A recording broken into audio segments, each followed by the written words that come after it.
Hello, welcome to HatTrick. Jordan, Braydon, and Elliott with you this week. We have a very special playoff preview edition of our show. We're throwing the timer out. We've got 3 unique segments, topics, sort of the same idea as normal, but with a very fun playoff style twist for us.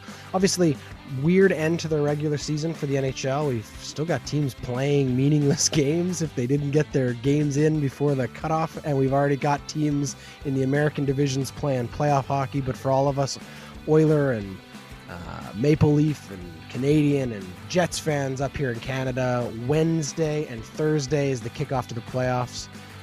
I know Braydon and Elliott are both probably just as excited as I am to finally be seeing some playoff hockey, even after a shortened season. We're going to get to that. We're going to relitigate some of our predictions from earlier in the year. But before that, we've got 2 really fun segments with 2 really special guests. We have Jamie Henry from Calgary. He was on earlier in the year talking about his beloved Montreal Canadiens. He will be with us in topic 1 to preview the Montreal Canadiens Toronto Maple Leaf series. And then we have Ray Strachan out of Winnipeg, who is going to preview the Oilers and Jets series with us. He will be up against 2 Oiler fans in his segment, so we'll see how that goes for him, but it should be fun. Boys, I know you're both probably chomping at the, or is it champing? I think it's champing at the bit to get going here. So let's not waste any more time. This is topic 1. Okay, here we go. Topic 1. We're so excited to have this guy back. We have 2 special guests this week along with Elliott. This is the first one we have up for you. Jamie Henry out of Calgary, Alberta. Biggest Montreal Canadian fan I think I know. Maybe a tie with my grandfather. Now, I might have to give it to my grandfather because he's older, Jamie. So just out of respect, I'll give it to Bob Coltman. But you're a very close number 2. Will you take that? I am honored, and I will take that all the way to the bank. And I'll be honored. One day you'll cheer for the Canadiens as long as Bob Coltman. I love it. God willing. Thank you for being back with us, Jamie. We had a lot of fun the last time. It was earlier in the year. We were talking about how Montreal had come out of the gates as a bit of a surprise story. They played really well, and then they did fall off a little bit there in the middle, but they found their game. And I think, honestly, if you had told me, I don't know, early January that the Montreal Canadiens were going to be, as good as they've been, and more importantly, a playoff team, I don't know if I would have believed that. Like, I think going into the year, a lot of people expected Calgary and Vancouver to be better than Montreal, and it's been the complete opposite. Montreal's been great. How do you feel going into the playoffs? I mean, are you surprised you're here, or was this sort of always the plan? So in a non-arrogant way, I'm not surprised that they're here. Like that's probably comes a little bit with a biased Montreal fan thinking that they were going to make the playoffs. But did I think that they were going to be one of the top teams in the division? No, I thought that they would be kind of probably 4th in the division, to be perfectly honest with you. But I think that one of the things that people just, with maybe the exception of Calgary, because they made some additions that were pretty positive and that clearly didn't result in them getting better in the standings. But Vancouver didn't do anything. They lost some pieces. So I think with what Montreal did in the offseason, I think it was recency bias to look at what Vancouver did coming back and saying that Vancouver is going to be better than Montreal based on what they didn't do and based on what Montreal did. So I kind of had Montreal above Vancouver at the start of the year, had them ahead of Ottawa. And then I kind of had them, to be perfectly honest, like the Oilers are good, but they every single year for me are could be last, could be first. I don't really know because you never know what you're going to get out of them. So I kind of thought Montreal was going to be in the mix for a playoff spot, so I'm not surprised. I also want to make one point too, that at the beginning when you first had me on, I did say I wasn't surprised that they were hot at the gate, but I also admitted that I think they were going to kind of regress back to the mean a little bit, and they did do a little bit of that, right? Like they weren't going to keep that hot the entire year. I didn't think they were going to sink as far as they did at sometimes, right? But I'm excited. We'll see what happens here, but I'm stoked that they're here. Not terribly surprised. So this is a preview of the series. We have to remember this is our playoff preview. So let's just tee it up real quick here. Toronto, obviously, best team in the North this year. They win the division. They've been pretty much consistent right from the beginning as the best team in the North. They've been consistent even in their lowest points, they've still had Matthews and they've still had the top guys they've had. They obviously did a lot at the trade deadline. We talked about that on our trade deadline show about how they went out and they made themselves a little bit tougher and a little bit more, the little bit of veteran leadership in there. They're setting themselves up to be the favorites, right? They're by far and away clearly the favorites, if you want to call it that. Montreal gets to play the underdog. They finish fourth. They were fighting with Winnipeg there right near the end to still, maybe they could have climbed a little bit higher, and they did have Calgary kind of making it interesting, but not really. Interesting when you look at the head-to-head, it's actually the same record that Edmonton and Winnipeg have going into their series. 7-2 is the record, so Toronto does have the edge in that series. But we did watch a few games in there where Montreal made it interesting. This is one of the greatest rivalries in sports, right? How exciting is it that we get to see Toronto and Montreal in the playoffs, Jamie? Can you just explain, as a lifelong Montreal fan, how much you hate the Toronto Maple Leafs? Yeah, it's incredibly exciting.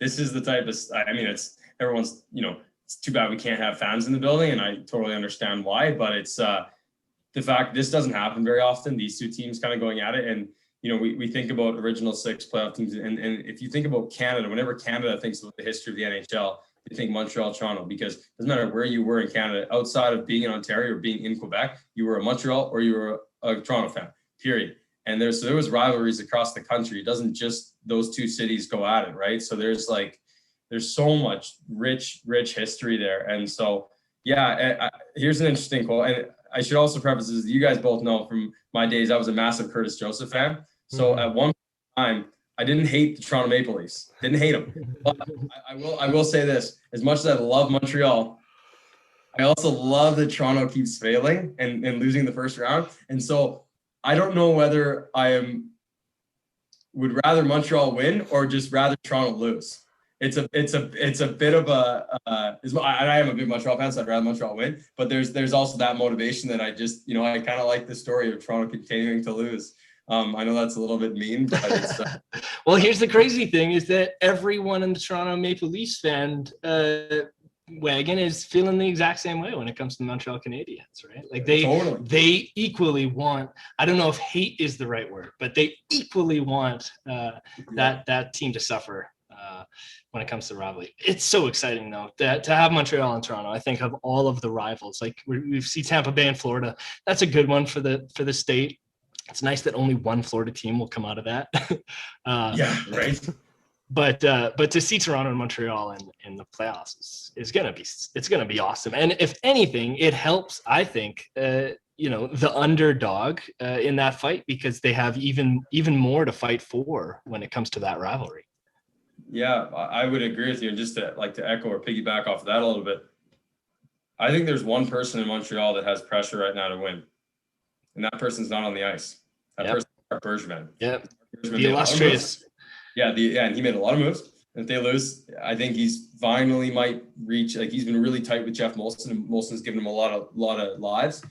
And I think Bergevin's done a good job. But at some point, you got to see the results. So, is there pressure on some of the older guys? I don't know if it's pressure as much as that they just really want it. Guys like Weber, guys like Price, like those guys, they really want it. They're getting to the end of their career. I get it. But I think the pressure is on the Leafs to win. And I think that's going to be a benefit in Montreal, because this year they play that kind of, style of, we'll just kind of grind you out and shut you down. We're not going to score a lot of goals. We'll take some chances. We don't expect to score 6 goals on you. So they almost go into games as this kind of underdog. Oh, Montreal can't score type of vibe. So they're just going to continue to ride that sort of, a storyline, and against the team that is facing all of the pressure. I don't think you can, maybe you can make an argument that Edmonton's got more pressure than Toronto, but I would, if you look at the market of Toronto. So I mean, it's starting to get to a Chicago Cubs style thing and into like a curse style thing. I mean, you've got a team that is as important to that city as any team is anywhere in the country. It's Dallas Cowboys big, it's Yankees big. The Maple Leafs are Toronto. Look, the city went off and absolutely lost its mind when the Raptors won, but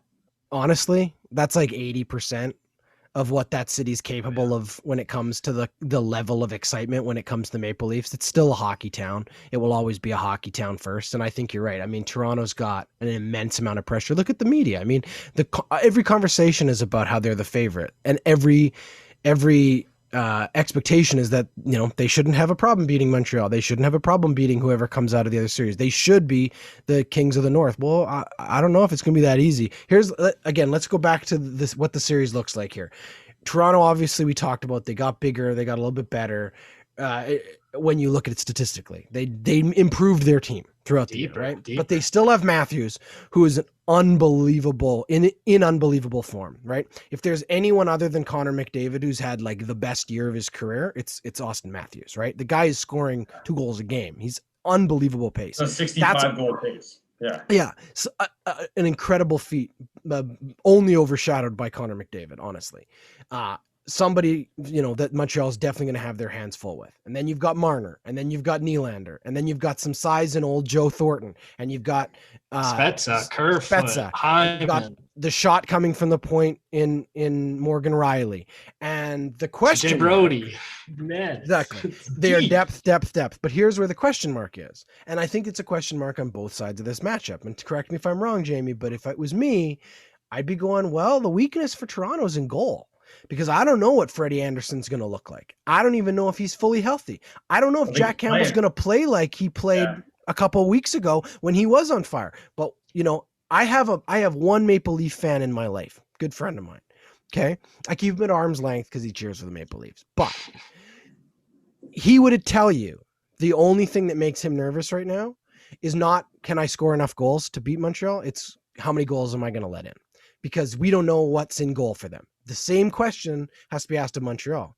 We know Carey Price is going to go play a game on Monday, I think, with Laval. Half a game in Laval. Yeah.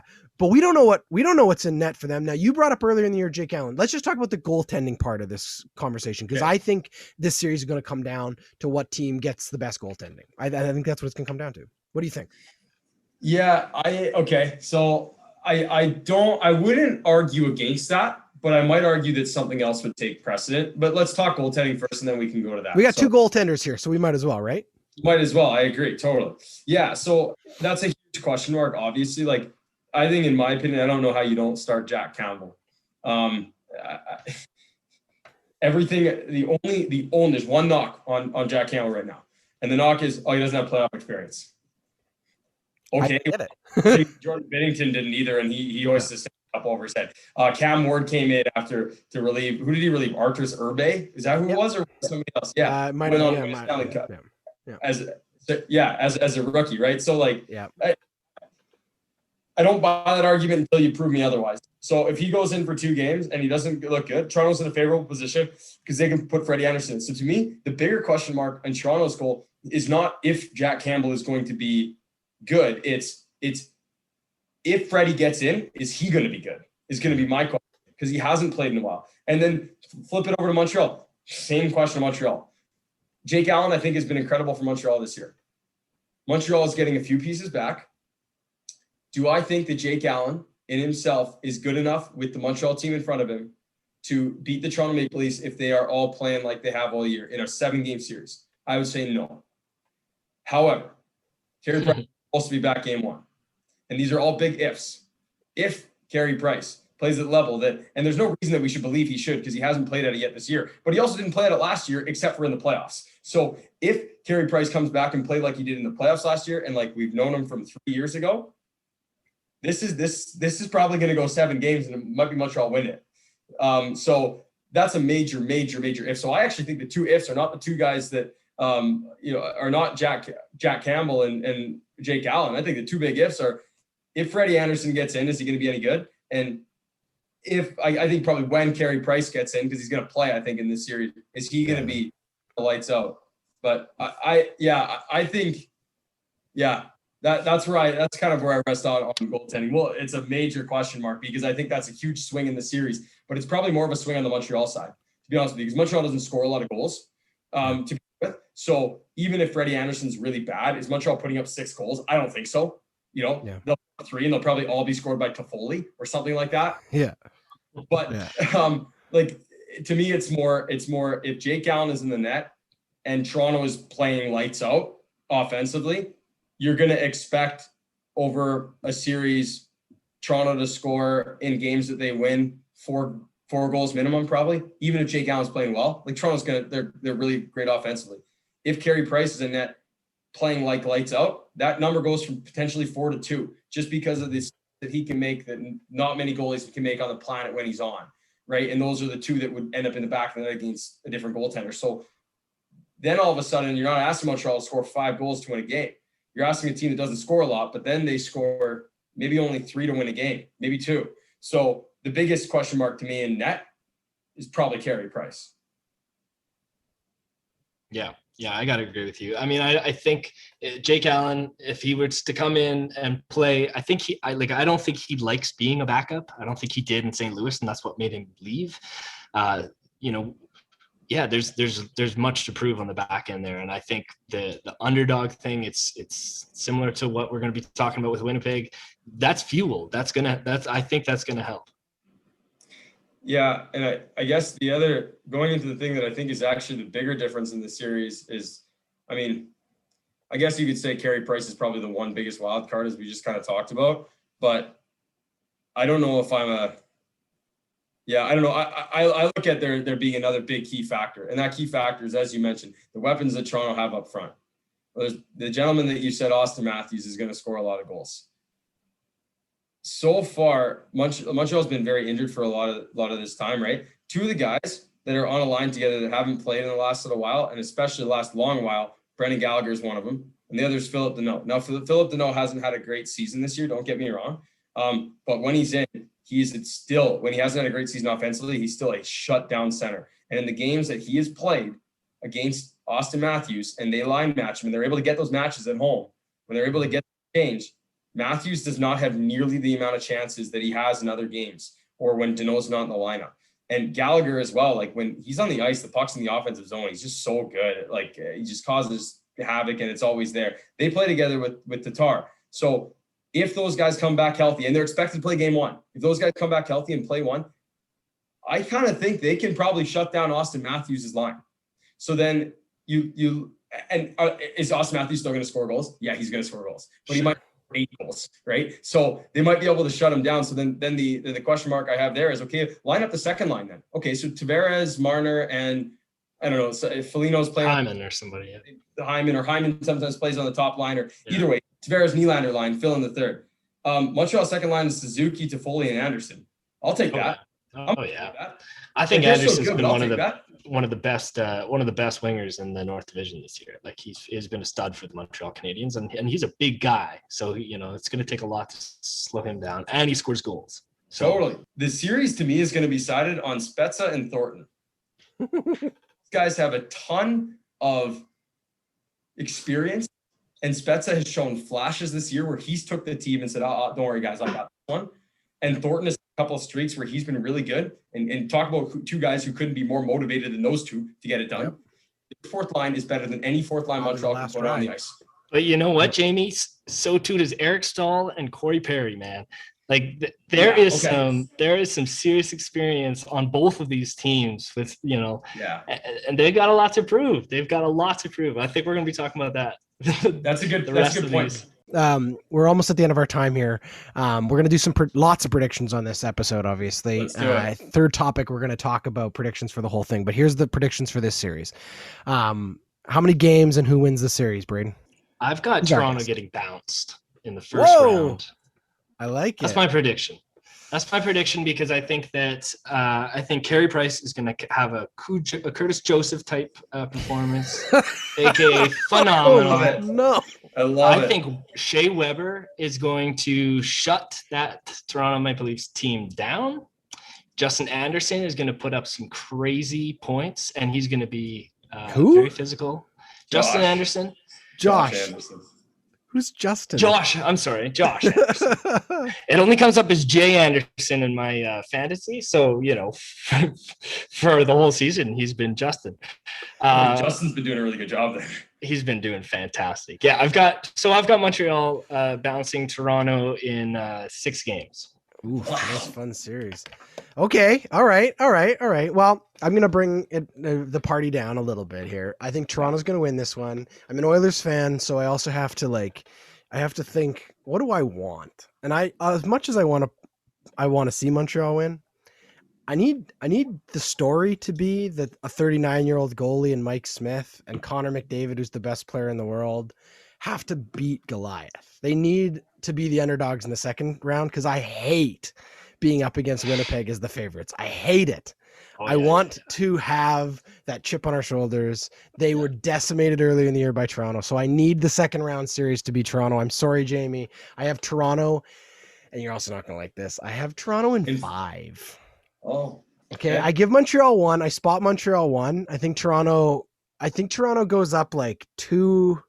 Maybe they go up 3-0, and then they get a little bit ahead of themselves. And Montreal has that last little moment of something, and I don't know. I just think Toronto's going to need to meet a much more dangerous offensive team to stop them. Hopefully it's Edmonton, but if it's not, it's going to be somebody like Colorado, or somebody's going to have to take them down because I don't know if Montreal's got it in them. But I'd love to see it, so I will pick Toronto in 5. But my heart says Montreal. Who do you have, Jamie, and how many games? If I was a betting man, if I was a smart man, I would take the Leafs. But I am not. I am a fan of the Montreal Canadiens, and I am going to predict the Montreal Canadiens will win this series in 7 games. Woo. And then Brendan Gallagher is going to cause a whole bunch of crazy stuff. He's going to continue on through the playoffs. Montreal's going to hoist the Stanley. This is my. Oh my God! I like this. This is my Montreal Canadiens. This is my Montreal Canadiens fan prediction. Okay. All right. We're not making educated, rational, unbiased decisions. We're making. So Montreal Canadiens is winning in 7 games, and then they are going to go on and win the Stanley Cup. They're going to beat the Edmonton Oilers, and the storyline at the end is going to be Brendan Gallagher comes back for the playoffs. Plays in the finals with a punctured lung, a broken leg, 3 broken, a broken nose, and they're going to win a Stanley Cup. Wow, that's phenomenal. It's great that he doesn't get COVID in that prediction. That's right. No eh? kidding. That's the only piece missing here. That's the truth. Yeah. All right. We love it. Well, we got 2 Montreal picks. I like that. It makes it a lot more fun. Jamie, thanks so much for coming back on, for indulging the fun poking. Luckily, we didn't have neither of us could really bring ourselves to legitimately argue on behalf of the Maple Leafs. It just wasn't in us. But yeah. In a minute, we're going to talk to Ray. It's probably going to be harder for him because he's going to be up against 2 Oiler fans. But I hope you enjoy. Your series starts Thursday night. So here we go. And maybe if Montreal wins, we will definitely have to have you back on to gloat about how right you were.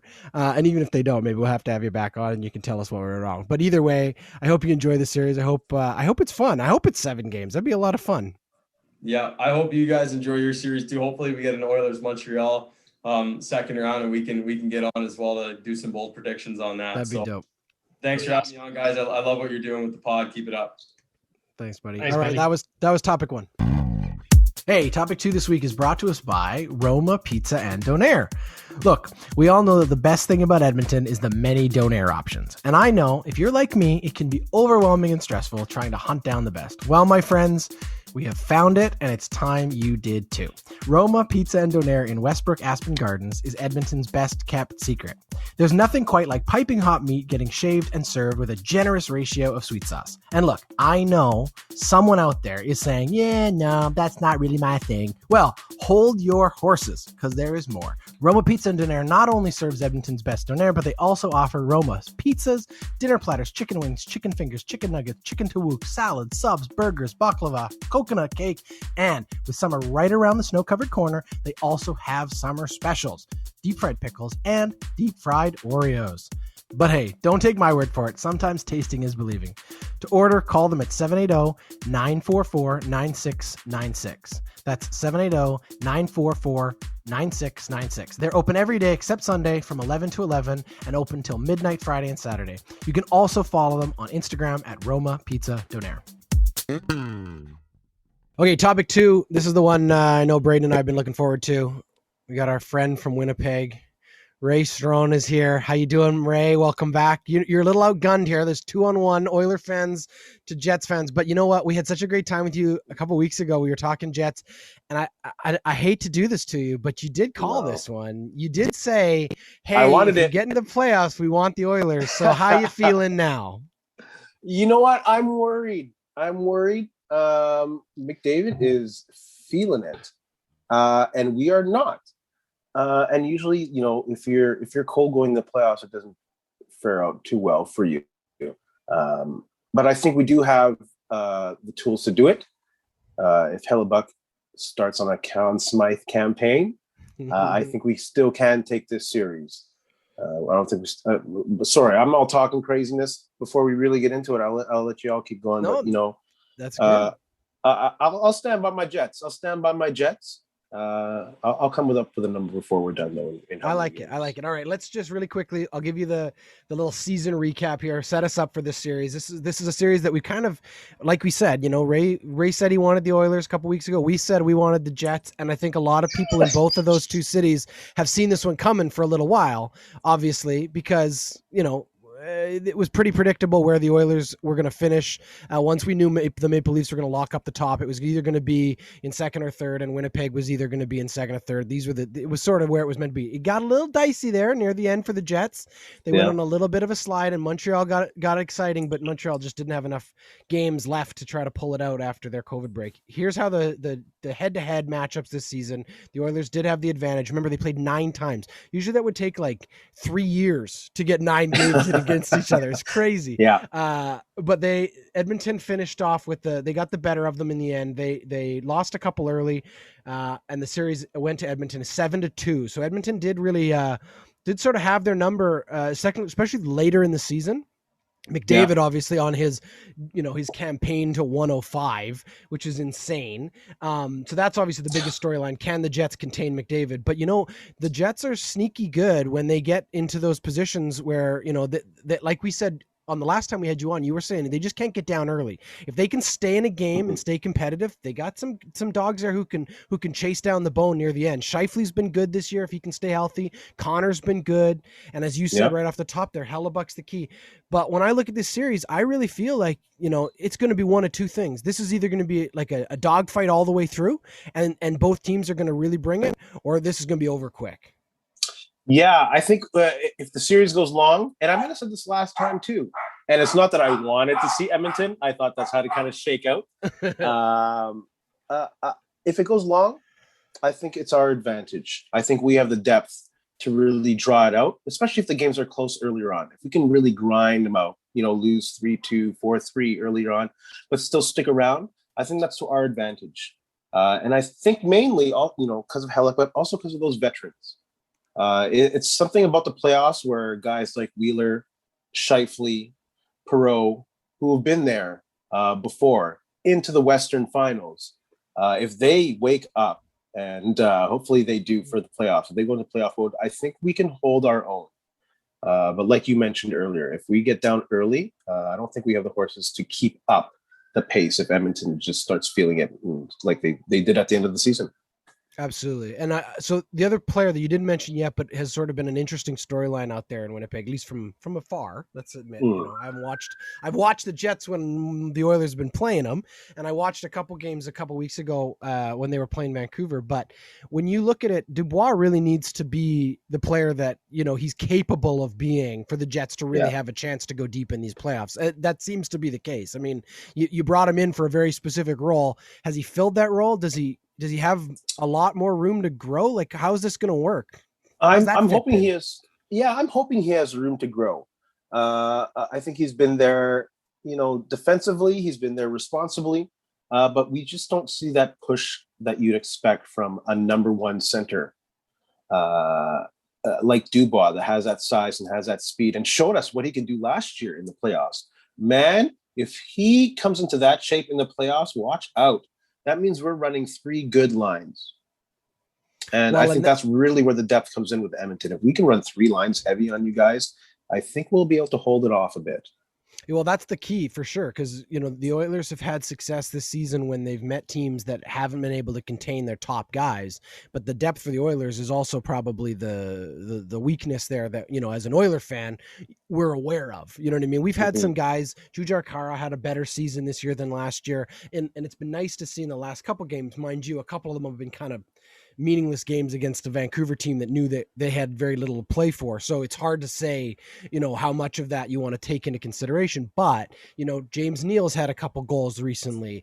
Alex Chason's played better. They keep him on the power play. So the Oilers' depth has definitely gotten into game shape right when you want it to. The question is, now they've got a break till Wednesday, at least in the case of the Oilers. That's a few days now for a few guys to sort of get some rest. But we also know the Oilers have played well in these parts of the season where the games have been tightly packed. They like to keep going. That's why they didn't rest McDavid. That's why they didn't rest Leon. They want to keep that momentum going. And if Winnipeg can, like you said, get off to a good start, the depth might not be there for Edmonton. Yeah, and of course the worry here is, and I'd love to hear from an Edmonton fan perspective, what your confidence level is in your goaltending. Because that's a wild card for Winnipeg, honestly. If we get that Mike Smith that played 2 games against us ago, we could be in trouble. We could be out in 4 or 5 because he was hot when you guys beat us like 4-0. So from an Edmonton fan, how do y'all feel about goaltending going into a possible 7-game, 6-game series? I'm more confident in Mike Smith right now than I am in Mike Koskinen, or Mikko Koskinen, rather. You don't even know his name.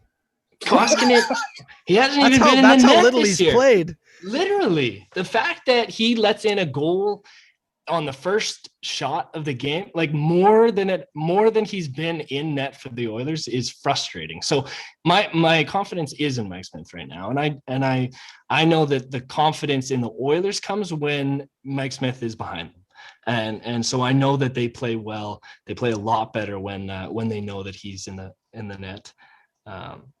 So I mean, if Mike Smith over Connor Hellebuyck, that's another conversation. I do think that this series is going to come down. It's going to be a battle of the Connors. That's Connors. That's my prediction there. It's 3 Connors or 4 Connors. Aren't there 3 at least? Who are the others? Well, there's also Kyle Connor. That's right. And he could be a factor. He definitely could be a factor. He's played well. Braydon, I think you're right in one sense, because I'm sure we talked about it. Toronto, Montreal, goaltending is a big thing all across the playoffs this year. It's been a weird year for goaltenders. Certain goaltenders have got hot. We talked about it with Jamie. Toronto, their depth at goaltending has been a problem for them because of health and injury things. Obviously, Carey Price, huge question mark for Montreal. And now in this series, although the goaltenders are quote unquote healthy, they are goaltenders who have been streaky. Mike Smith right now on a hot streak. Hellebuyck, has been shaky throughout the year, but when he's good, like Ray said, he's an award level caliber goaltender. Any game that he gets it, in the right position, and I think that probably, if I had to put money down, would be the deciding factor here. Do I think the Oilers have the firepower to overcome that problem? Yeah. But if they come up against a hot goaltender and let's say, the guns get a little cold on their side and they can't quite, get that second or third goal necessary to overcome an early lead or something, they're going to be in trouble. They're going to be in real trouble. And the other thing with Winnipeg that I have always felt playing them this season, the record is what the record is. Look, the Oilers got lucky in some of those games. They were hot in some of those games. And obviously McDavid has been on a world-class tilt, and he caught Winnipeg a couple times, and it was what it was. But that team in Winnipeg has fought tooth and nail to get to where they are. They've earned their spot there, and I think they have a bit of a chip on their shoulder that maybe the Oilers don't have right now, and that's also something I don't like. I never like going into a series as the presumptive favorite. I hate that as a fan, especially when it's the Oilers, because we are notorious for getting ahead of ourselves. And Winnipeg, I'm guessing, I won't put words in your mouth, Ray, but I'm guessing you'd rather be the underdog right now than the favorite, because it's a bit of a fun place to play from. I think so. I think that'll let a fire under this team, especially the way that they ended the season. And again, like, it goes back to those vets like we talked about earlier. Those guys are playoff hardened.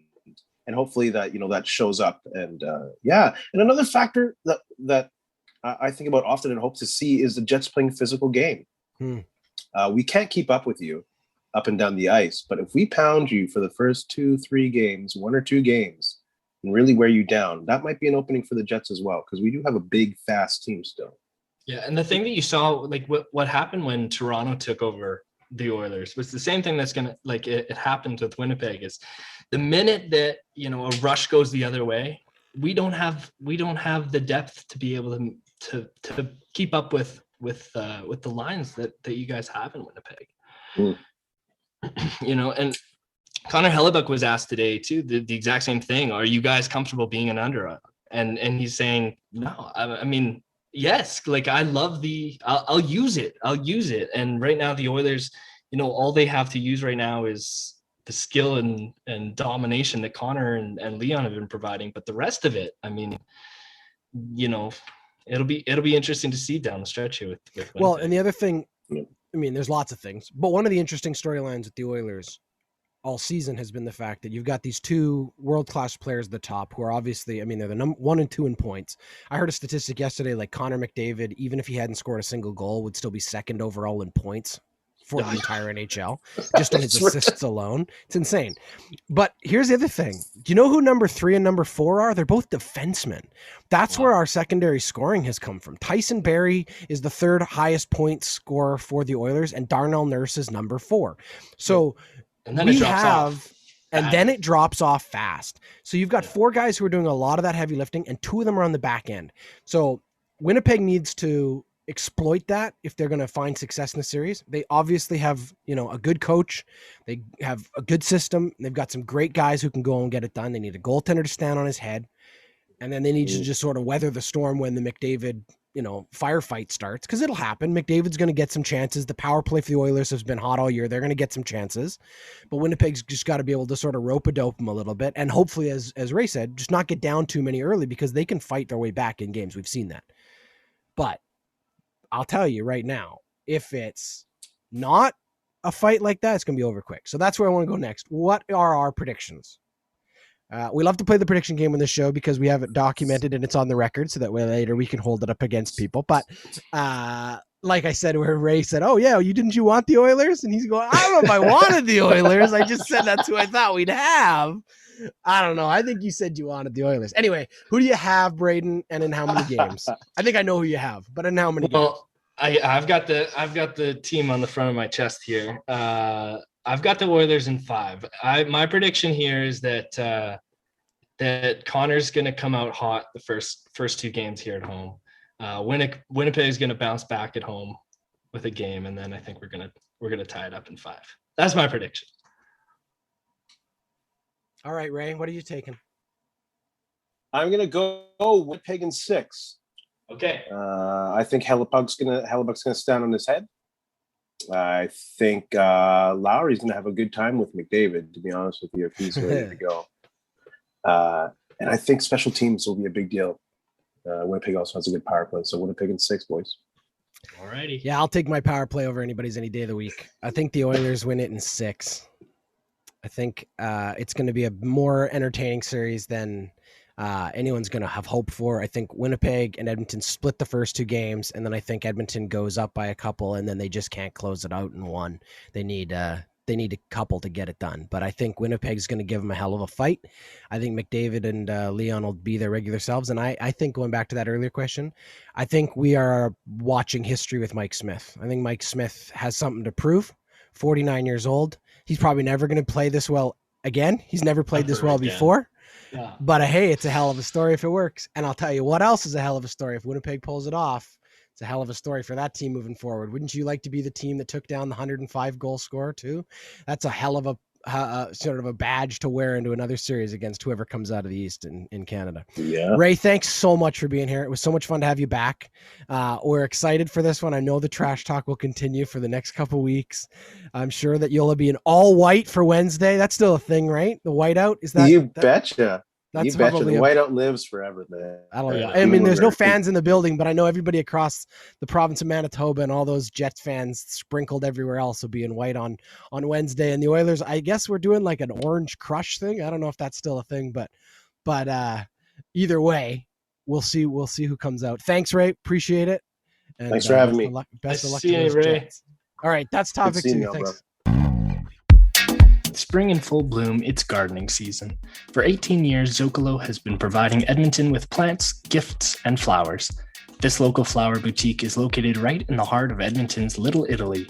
With a wide array of flowers, plants, and gift options, they provide delivery and curbside pickup. Check out Zocalo online at zocalo.ca or call them at 780-428-0754. Okay, topic 3. We've previewed the 2 North Division series. We know what's coming, but before we get to the playoffs, we have to stop and take stock of what it was a fun and frantic 53 games? Braydon, is that fit, right? 53 games? Something like that. 56. 56 Was it games. 56? There you go. Hard to tell. The last 3 didn't really matter. The last 3 didn't really matter. But yes, 56 game regular season. Connor McDavid gets 105 points. An unbelievable record-setting season for him. We saw some great hockey. We saw some less than great hockey. We saw lots of different drama and storylines. I don't know about you guys. I barely watched any American teams this year. It's going to be weird when we finally see some of them, but I know we're starting to see some playoff games, and it's like the first time I actually watched Boston play was 24 hours ago. It's very strange for the year. But what we're going to do here, topic 3, really quickly, Elliott's going to be like judge, jury, and executioner here for some very bold predictions that Braydon and I made in our very first episode. We might go back and play some clips. We might not. But the truth is, whenever you say anything on the show, you know it's trapped for posterity's sake, and you are held accountable. We held Elliott accountable a couple weeks ago. He made some bold predictions about coaching moves and things like that. But Braydon and I made 3 bold predictions. So I'm going to turn it over to Elliott, and Elliott is going to remind us of some of the absolutely ridiculous bold picks we made. We couldn't have been that far off, right? Well, let's see. What do you Here's have the thing. for us, I don't Elliott? remember. So I've gone over the picks. I remember listening to the first episode and thinking, oh, those are some bold takes from these gentlemen. I would say, let's focus on the first 2 because those are the really important ones. You guys got a bit off track and goofy with the third one. We'll get into that. You guys are both, I would say, 1 for 2 in your bold predictions. All right, okay. In terms of the beginning of the year. So let's start with Joel. We'll start with each of your, I think, more successful predictions. And let's start with Jordan's, who predicted at the beginning of the year that one Thatcher Demko would be, had established himself as the number 1 goalie in Vancouver. This kind of seems obvious now, but I guess thinking back 56 games ago at the beginning of the season, you had Holtby there. You had some real questions about whether this young goalie who had some success in the playoffs, but that was really it, was going to be able to take that next step and actually do that. By all indications, and particularly in these last couple games, meaningless games, including the ones against Edmonton, Thatcher Demko was really incredible. And I think led the team in starts this year and has overall, I would say, Jordan, you predicted correctly that he has established himself as the number 1 goalie. They have a commodity there in Vancouver moving forward. Thoughts? Yeah, I think so. I think for sure. I just had a feeling. I mean, obviously we saw how well he played last year in the bubble. That he has the potential to be a really, really good goaltending. Goaltending is a weird thing. It takes time for guys to develop unless you're one of those like elite level Carey Price, Marc-Andre Fleury guys who just shows up fully baked and ready to go. But most goalies, it takes them some time to figure it out. I mean, Jesus, look at Mike Smith. He's 49 years old and he's finally found the best game of his life. It's weird how it works sometimes, but I just had a feeling that Demko would do it. You could hear it, kind of the rumblings here in Vancouver, that people were really excited that he was there. Obviously, weird signing. Yeah, they signed Holtby, and it was like, what's he going to do for us? But I think, as I also said in the prediction, I think Holtby was cannon fodder for the Seattle Kraken. I think that Vancouver was hedging their bets on whether or not they would need to expose a goaltender, and I think that we probably won't see Holtby in Vancouver next year. But we'll see about that. It's not a bold prediction. I'm just saying that either way, that one. Thatcher Demko is definitely going to be their goalie of the future. And it's sad because the Canucks in front of him just didn't play well, but he has played very well down the stretch. I think he got an early opportunity when Holtby kind of fell out of favor. Like in the first week or two, he, it seemed like he was really out of place. Totally. I mean, I think it's still an ongoing conversation. Goalies take a while, but I think he has established himself. It's his job to lose starting next season. So I'll give Jordan the checkpoint on that bold prediction. All right, Braydon, we'll go to you. Your first prediction was that one Puljujärvi here in Edmonton will have established himself in the top 6 here in Edmonton. And I would suggest that your prediction on Pool Party was a successful one. I don't know if we'd look back at game, whatever it was, 26, whatever the halfway point of the season was this year, that we would have been able to say, yes, you were right about that. But I think in the latter half of this year, Puljujärvi's done enough for offensive wise. He's really found one of the few people to play really well with Connor McDavid outside of course, Leon Draisaitl. I think he's established himself as a top 6 player because he's playing with Connor McDavid most nights. And so well done. Thoughts Thank on you. that, Braydon? Well, just that, I don't think a lot of Oilers fans had we had high hopes, but we did not have high expectations on Jesse Puljujärvi. I think this is a really, really great story for the franchise who have suffered in losing players over the years. This is a great story where a player was, kind of fell out of favor, went to Europe, got his game back under him, came back with new management and all new set of confidence. And it's great. It's really, really great. And I hope he takes another step here in the playoffs. Well, I think, there's a telling thing about both of your predictions is that, these both seem like really obvious things that you can say right now and the obvious predictions, but at the time they were very much up in the air. So well done on that. Let's go to your second predictions. The 2 predictions that I would say probably less successful. Let's hear if I was going to be generous with my wording. Jordan, we'll go to you. Timothy Stützle in Ottawa will win the Calder. That is yet to be determined, but I don't think that's going to happen. But that was part of, I think, a larger narrative Jordan was pushing, that Ottawa was much better than we all thought they were going to be, and that they were going to be fighting for the playoff spot at the end of the season here. They were the first team in the North to be eliminated. Vancouver was lower than them in the standings and still had a chance to make the playoffs when they were eliminated.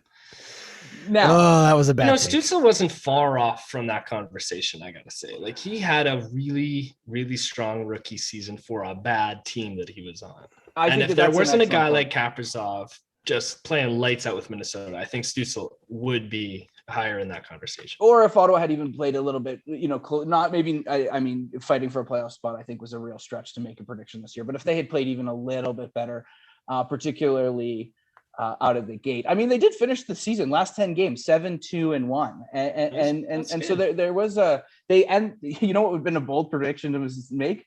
The Canucks finished last in the division. Well, they did finish last in the division this year. So the Ottawa Senators were ahead of them. But I think your confidence was a little bit overblown on Ottawa this time around. Yeah, I mean, I also said in the same breath that it was going to really ride on whether or not we saw Matt Murray play like the Matt Murray we used to see in Pittsburgh. And so in the same breath as saying Thatcher Demko is going to have a great year, I expected the same out of Murray, and he did the complete opposite. So that's, I think he could have maybe carried a subpar team up to some level of good, and he just was never there. And, Tim Stützle did just come out of an amazing World Junior where he propelled a Germany team to heights that we'd never seen before, an international play for a Germany team. So no reason that he could have had profound effects. I still think he's going to be a great player too. And you know what? Don't sleep on, I'm still going to say this. Don't sleep on Ottawa moving forward. With Tkachuk and Stützle, and they have a lot of the right pieces. But we've seen that before with Ottawa. It's just going to be about how well they continue to develop around them, and they need to take the long approach to that, or they'll spoil it. We know about that in Edmonton. So excellent. Now we'll go to Braydon's second prediction this year. And so the actual prediction was, we're going to find out the real reason why Mike Smith is starting the season on IR. Does anyone know? Well, I think that was, yes, that's, if you took that statement literally, that's what you were predicting. But I think it had a little bit more to do with the fact that Braydon was not convinced that Mike Smith was, let's say, a good signing this year. It was a veiled swipe at Mike Smith. So by that interpretation, I would say that this was probably the worst prediction of all four up until this point. But Braydon, I'll leave you some time here to defend your skepticism of Mike Smith. Well, it was the second time in 10 plus years that the Oilers have been in the playoffs. We were losing to Chicago, and I was frustrated that Mike Smith, who is known for handling the puck, kept giving the puck over. And eventually, I'm not saying that's the reason we lost to Chicago, but it left a big impact on me moving into the offseason and into the, seeing a huge free agent pool of goalies go to different teams. I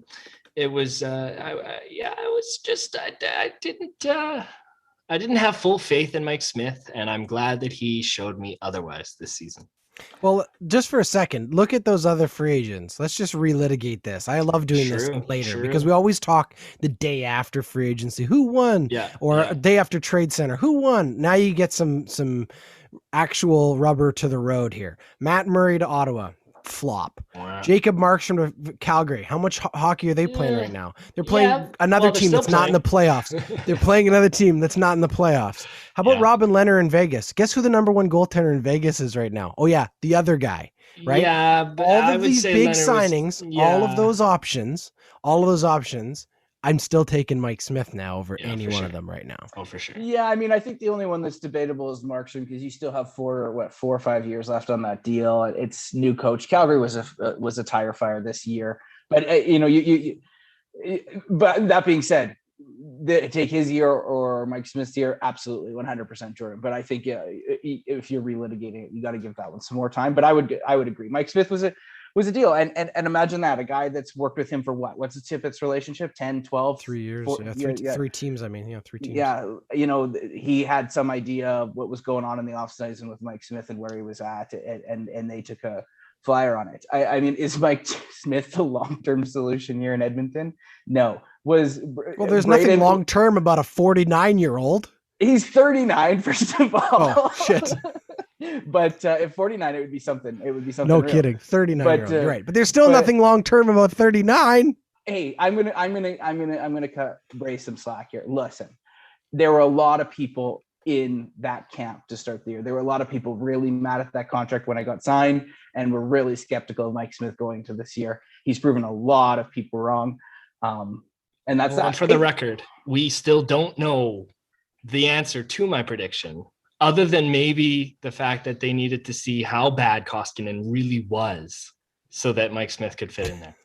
Do you know what you actually said? Do you remember what you actually said about? I don't. You suggested that he had robbed someone or committed a crime. Yes. Yeah. I remember. That was your guess. Still and then you suggested that the crime was against the Oilers for stealing $1.5 million from him. It was like that was the crime. It was the most passive aggressive shot across the bow of the Oilers management. Personally, best $1.5 million they spent. No kidding. Yeah. So definitely prove me wrong. I will interject here. We do have third predictions for both of you that we'll go over. I'd like to spend a little bit of time. When I listened to this podcast, I made my own bold prediction. I didn't tell either one of you. Oh, nice. But I did make my own one single bold prediction, which turned out to be very wrong. My bold prediction for this year was that the Montreal Canadiens were going to win the North Division. And that ended up being a very wrong. They had an excellent start to the season, and I had felt really comfortable and was wanting to write that prediction down because I didn't think you guys would believe it if it had come true. But I ended up being very wrong on that. So you guys are both 1 for 2. Overachieved. I was 0 for 1, and I think they overachieved. I mean, I predicted Connor would get more than 100 points. I just didn't write it down either. Or take the bet on it. Final prediction from the two of you was related. Braydon was the first to go. Braydon suggested that the Stanley Cup was going to be won by the Edmonton Oilers. Suggested? Well, guaranteed, I guess. Thank the you. Stanley Cup Thank was going to you. be won by the I Edmonton still Oilers. have full faith. Jordan, well, that's I'm keen to get into that if you still feel that way. Jordan's prediction was Braydon has just jinxed the Edmonton Oilers. So let's start with you, Braydon. Are you still confident in the Edmonton Oilers? Your guarantee of a Stanley Cup ring here in Edmonton? Well, I'm now that we're here. I can't guarantee it, no, but I do have the confidence in my hockey club to put up a really good fight. You know, it'll be so interesting to see what happens when we get interdivisional play. We haven't seen that all this year, so really sizing up teams will be fascinating to watch. And there's some really, really scary teams in other divisions. So, you know, I like our chances. I like our team, and I have to. I mean, I do have full faith that they're gonna get it. Oh, God. Jordan, does the jinx remain in place? Has your position on this changed at all? No. I mean, I'm just as jaded as anyone else who's ever cheered for the Oilers. I have just as much PTSD, So nervous. and I'm constantly in denial that they're good because to bring myself to accept that is to somehow like let my guard down, I think. Well, here's what I would say. Mike Smith had to prove it to us before we believed it, right? Now the Oilers have to do the same. And we have to see if Braydon's right. I mean, until Braydon's right, I'm right. Not wrong. Right? If Braydon is wrong, then I'm correct. So I'm going to wait. I would love to be wrong. Let me put it that way. It would bring me nothing but joy to be dead wrong on this prediction. But I think history's on my side. Well, you know, I think that this is a great way to maybe segue into our next segment, which is a bit of predictions for the playoffs and what's going to happen next. Because in order for Edmonton to win the Stanley Cup, they're going to have to come out of the North Division. So the next section that we're going to be talking about tonight was our predictions for the top team to come out of each division. Let's start with the North Division. Braydon, starting with you, I guess this answer is obvious. Yeah. Which team is coming out of the North Division for you? Who wins? The Ottawa Senators. They're not in the playoffs. Oh, right. No, what happens if one team gets COVID? Does a team that didn't make the playoffs take their spot? Well, Calgary and Vancouver are still playing right now in the playoffs. Oh, that's why this is a consolation round. I think that the Oilers will come out of the North Division. Toronto is a very scary team with a lot of depth, but I do not think that they will. I don't think that they'll find success. I think they'll choke in the first round, and the Oilers will come out of the North. Jordan, who comes out of the North in your books? I don't know. I have to go with my heart, I think the Oilers do. I think Connor McDavid is on a mission. I think Leon Draisaitl's on a mission. I think Mike Smith has something to prove. I wouldn't bet against this team right now. I mean, we talked about it with Ray a little while ago, you know.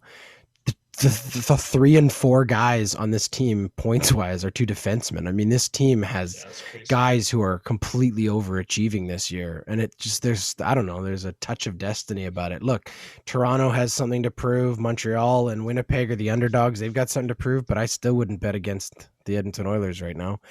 We're going to know a lot as soon as we see how, you know, these first series start off, which teams have come ready to play, but I'm going to pick the Oilers. All right. Well, I'll be the rational person here, the one that, you know, is not clouded by the hometown glory, and pick Toronto, who is built to win in the playoffs. They're built to beat. They were built at the beginning of the season to beat the Oilers, as we saw that throughout the year, and they only loaded up more. And I think that they're strong enough because of their additions at the trade deadline. They're strong enough to beat a strong Montreal team. We talked about it with Jamie. The problem there is going to be goaltending, but we'll see. I don't think Edmonton has the goaltending to make a run either. I think our goaltending is taking a step back as we've headed into the playoffs. But anyway, we'll leave it there. We'll see. Let's because we're running short on time here, and I want to make sure we get our predictions in for every division. Let's go to the West Division. Just to recap, you have Avalanche starting out against the Blues, Golden Knights against the Wild. Avalanche, Golden Knights, Wild, or Blues? Jordan, which team do you have coming out of the West Division? I have the Vegas Golden Knights upsetting the Colorado Avalanche. I know that a lot of people are going to pick the Avalanche. The Avalanche look really good. I think the Avalanche are the favorites, but I'm going to go with the Vegas Golden Knights because I think that they also have something to prove. All right. Jordan with the Golden Knights. Braydon. The Colorado Avalanche. Yeah, they're the favorites, but they're the favorites because this is a team that is loaded with depth. They have scoring up the wazoo. They have goaltending to boot, and their defense is the best core in the league, I think. I tend to agree with you, Braydon. I'm going to go with Colorado. I think it's time for Nathan MacKinnon to take the next step and lead a team, I think, to the promised land. So I'm going to take Colorado in the West. I'm noting these. I'm not really sure why. It's not like this is an audio feature that we won't be able to get back at some point. Let's move to the East Division here. East Division features the Penguins in the Island against the Islanders in the first round, the Capitals and the Bruins. Penguins, Capitals, Bruins, Islanders. I'm going to start this round off here, and I'm going to say I think there's something special about the Penguins this year, and I think the Penguins find a way to emerge as the Eastern Division champions. Braydon, who do you got out of the East? This is a bit of a wild card. I'm going to go with the New York Islanders. I really like the splash they made at the deadline. Kyle Palmieri, he put up 2 points in their first game, or 2 goals rather in their first game. They've got, I think one of the best coaches in the league in Barry Trotz. He's been there before. He's won before. And I got a little faith in this New York Islanders team. One of off in Manitoba. One of either you or I will be out of that in the next round here because obviously they're playing each other in the first round. Jordan, Islanders, Bruins, Capitals, Penguins. Who do you have out of the East this year? I don't like it, but I'm going to pick the Washington Capitals because, like Braydon said about Colorado, that team just has got firepower, and I watched them play yesterday, and they look hungry. I think they're going to upset Boston, and then I think they're going to be hard to beat. And you guys had a great episode last week without me with Tim there, but y'all got hung up on the fighting part of the story when it came to Washington and New York. You got hung up on sort of the politics of fighting in hockey. You completely missed the part where there is a literal criminal playing for the Washington Capitals, a man who physically and violently assaults people out there. And Tom Wilson, as long as he is on the ice, is dangerous, both physically and offensively, and Washington's going to win that series and that division. That will make none of us. Well, that will not make me happy, but no. That is a strong prediction. All right, the last division here is the Central Division. The first round is we have the Hurricanes against the Predators and the Battle of Florida Panthers versus Lightning. Jordan, who do you like? Hurricanes, Panthers, Lightning, Predators. This one's a tough one because I feel like I'm the most detached from this division this year. I don't think I had any players in my fantasy league from this division. That's really the only way I've been following American teams is through fantasy because I'm not watching their games very much. You get the highlights every once in a while or if there's a big storyline. But this one for me came down to, again, 2 teams that I think have something to prove, and I love that storyline. I always will take a team with a chip on their shoulder. It's got to be either the Hurricanes or Florida, and my heart says Florida, but I really do think the Hurricanes look good, and I think the Carolina Hurricanes are going to surprise some teams. I'm going to pick the Hurricanes. I think Carolina surprised a lot of people this year, at least those that aren't paying attention with Carolina. I'm going to go next. I'm going to take the Tampa Bay Lightning because I really like the Lightning to repeat as Stanley Cup champions this year. So in order to do that, they're going to have to come out of what is a really tough division and, frankly, a tough first-round series against the Panthers. But the Lightning have been there before. So I'm going to take Tampa Bay. Braydon, last prediction to you. Hurricanes, Panthers, Lightning, Predators. Who do you have coming out of the Central Division? I totally agree with both of you guys. I think that this is a loaded division with some incredibly surprising talent this year.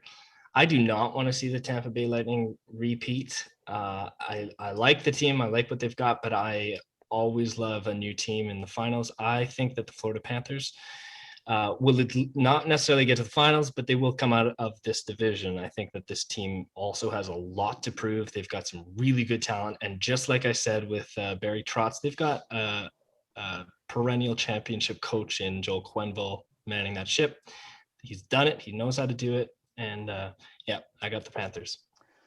Well, that's great. I really interesting. Those last two divisions, the East and the Central. We all three of us have different teams coming out of those two divisions, which speaks to either one, how the three of us have no idea what's going on, or two, that there's actually that these divisions are actually pretty close and fairly competitive this year. So just to recap, Braydon has Edmonton, Colorado, New York Islanders, Florida. Jordan has Edmonton, Vegas, Washington, Carolina, and I'm going to go with Toronto, Colorado, Pittsburgh, and Tampa Bay. Awesome. Thank you, Elliott, for leading us through that. That was a lot of fun. We're going to have to come back in a couple playoff rounds here to move forward. We were still a little confused exactly how they're going to realign when we get to what would be the conference finals, because we could end up with a bunch of teams from the East or a bunch of teams from the West. It could be really interesting, but we'll wait and see. This has been our playoff preview. It was a fun season. We talked about it earlier. We've laid our bold predictions out on the line. We'll see how well we get through the playoffs.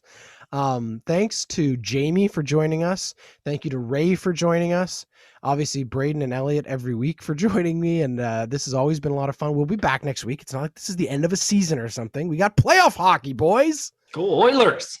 How excited are you both for that? This is going to be an awesome next couple weeks. Hopefully it stretches into a couple months for those Oiler fans out there. But until next week, this is HatTrick.